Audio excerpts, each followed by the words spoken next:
విచిత్రం ఏమంటే ఈరోజు రాష్ట్రంలో పరిస్థితి ఏమంటే రాహుల్ గాంధీకి గాంధీ కుటుంబానికి ఈయనకి 1000 కోట్లు ఉన్నాయట ముఖ్యమంత్రి కాడ. దోసుకున్న పైసలు 2 ఏళ్లల్లా మరి ఢిల్లీకి చెత్తందుకే 1000 కోట్లు ఉన్నాయంటే ఈయన ఎన్ని వేల కోట్లు మింగిండో రాష్ట్ర ప్రజలు ఆలోచించాలి. వేల కోట్లు మింగడానికేమో రేవంత్ రెడ్డికి 2 ఏళ్లలో చాలా టైం దొరికింది. దోపిడీ బ్రహ్మాండంగా చేస్తూ ఉన్నారు. కానీ రైతులకి డిసెంబర్లో పడేది రైతు బంధు కేసీఆర్ ఉంటే ఇవాళ మార్చి దగ్గర పడ్డది.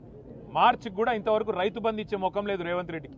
రైతు బంధు ఇచ్చే తెలివి లేదు, అట్లాగే యూరియా బస్తా ఇచ్చే తెలివి లేదు, కనీసం సోయా కొనుగోలు చేసే తెలివి లేదు, పత్తి కొనుగోలు చేసే తెలివి లేదు.